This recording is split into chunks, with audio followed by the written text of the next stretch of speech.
That prop just disappeared.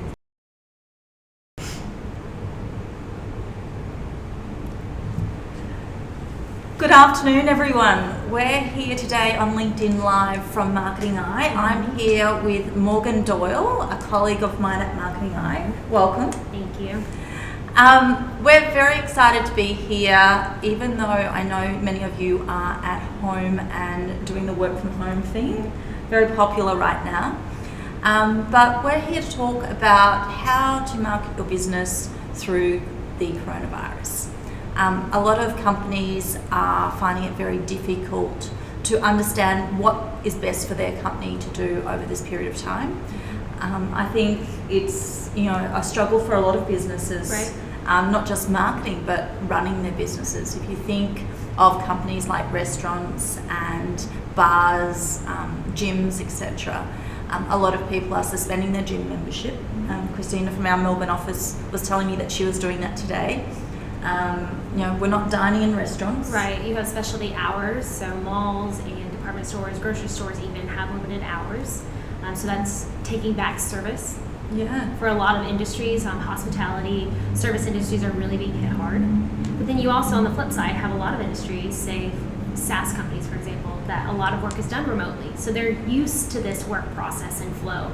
So there's this double-sided sword kind of and how businesses operate during a time like this. Yeah, I've found with Marketing Eye that we've been able to work in the office because no one's fortunately been hit by the coronavirus. But hypothetically, we could work from home, right, and do so in a very effective manner. It's just we like that team building, the collaborative environment. Yeah, absolutely. So, but for many of our clients that have staff working from home, it is a new environment. They're using new technology tools. They're adapting to the way they need to do business, not just for this week, but maybe for the next month or two. Right. Go ahead.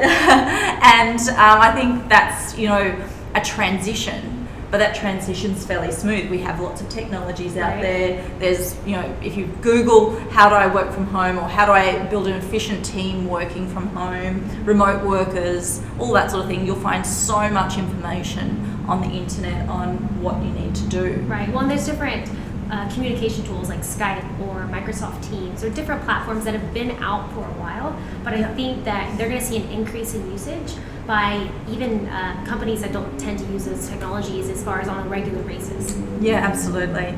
And so when you're looking at, how do you market your business during this period of time, it's very different to prior to coronavirus because so many things have changed, and if your market happens to be a company that's affected by coronavirus, then you have to look at new markets. Mm-hmm. You have to look at a long-term goal, and you have to look at things very differently with what resources you have, what budget you have to spend, and how you apply that budget to marketing.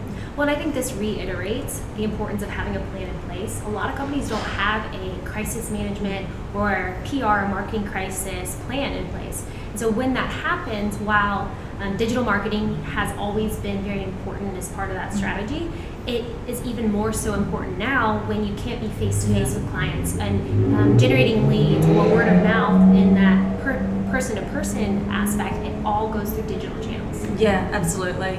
And so when we were looking at what's going to happen with our business Marketing Eye over this period of time, what we didn't take into account is there are some businesses that are forced to drop off.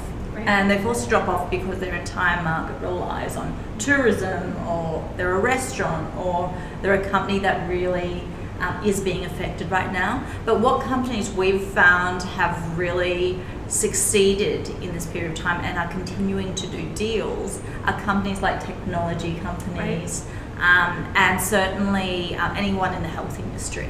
I think those two industries are really going through the roof, aren't they? Well, I think you and I discussed this too. Accounting firms, consulting firms, while they may not have, again, that face-to-face interaction with clients or prospects, they still have to communicate on a regular basis and nurture those accounts. So those are industries that we're seeing are still have a steady flow of business, but they're having to rethink how they engage with their audience. Yeah, definitely. So we have a tool called Robotic Marketer, and we're finding that, over the last week, particularly over the last week, I think it's kind of taken that lag to catch up. That it's a tool that people want to use to develop a new marketing strategy, even though they might have put down some notes or action points that they wanted to do over the 2020. Things have changed now and they need to adapt. So robotic marketers are able to adapt in real time to those changes. Is that correct? Right. Well, the information that it gathers on the industry, especially on the focus industry, not only what industry the company resides in, but also what industries they're targeting. And with all that information and the changes, robotic marketer takes that into account to adapt that strategy and making sure that you're doing the right marketing activations to achieve those goals. While the processes may be different, the goals are still the same for your business. And then it also takes into account maybe some new goals due to the change in the industries. So number one, you need a plan in place, making sure that you've got a plan for the rest of the year that's really going to navigate this very uncertain environment. Number two would be really focusing on digital marketing, because a lot of your staff are at home. They have more time on their hands. They're not traveling to and fro from work. They're not going out at lunchtime like they normally would because they're staying in an isolated environment. Absolutely. So being able to use digital marketing as a tool. So what are the key things that you're seeing that companies are asking you for right now? Well, it's interesting. We've seen an increase in website requests. Even just website projects, from updating that content and increasing their SEO ranking to making sure that their user interface is really targeted towards their key audience, because people are going to the websites now. They're not just meeting in person or coming across the company in other ways. They're really going into digital presence. So website improvements is number one.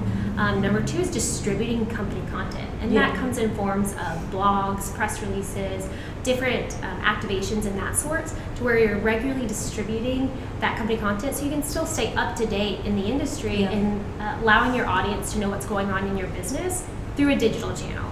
And then thirdly, I would say, is really email campaigns and those EDMs to really distribute, again, company content on a consistent basis, ensuring that you're not only engaging with your customers, but also your prospects on a consistent basis. Yeah, definitely. And using tools like Marketo or Eloka or MailChimp, Future Mail, those sorts of technologies are really important to make sure you're adopting as part of that email marketing campaign drip feeding process. Drip feeding is really important, so not just sending a one-off and hope for the best. When it comes to email marketing, making sure you're drip feeding to that target audience or that database is really important.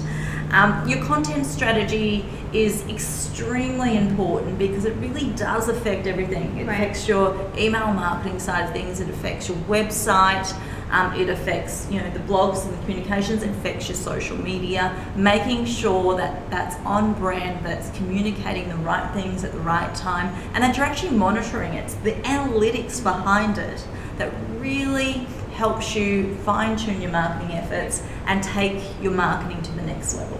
Well, I think you bring up a good point, because I tell clients all the time, it's not just about distributing company information, it's relevant towards your key audience. So if you're not testing that and measuring that and ensuring, reviewing those analytics, making sure that your audience is engaging with that content, then there's really not, I won't say there's no value in distributing content, but there's not as much value with just sending out and hoping things stick. It's really important to make sure that you're targeting your message towards your audience and getting those engagement rates up, again, to traffic back to your website and having people engage with your brand.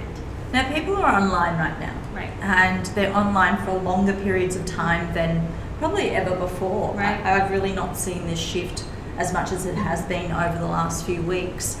And with that, it's really, making sure that you cut through the clutter. There's so much clutter. There's so much communication out there.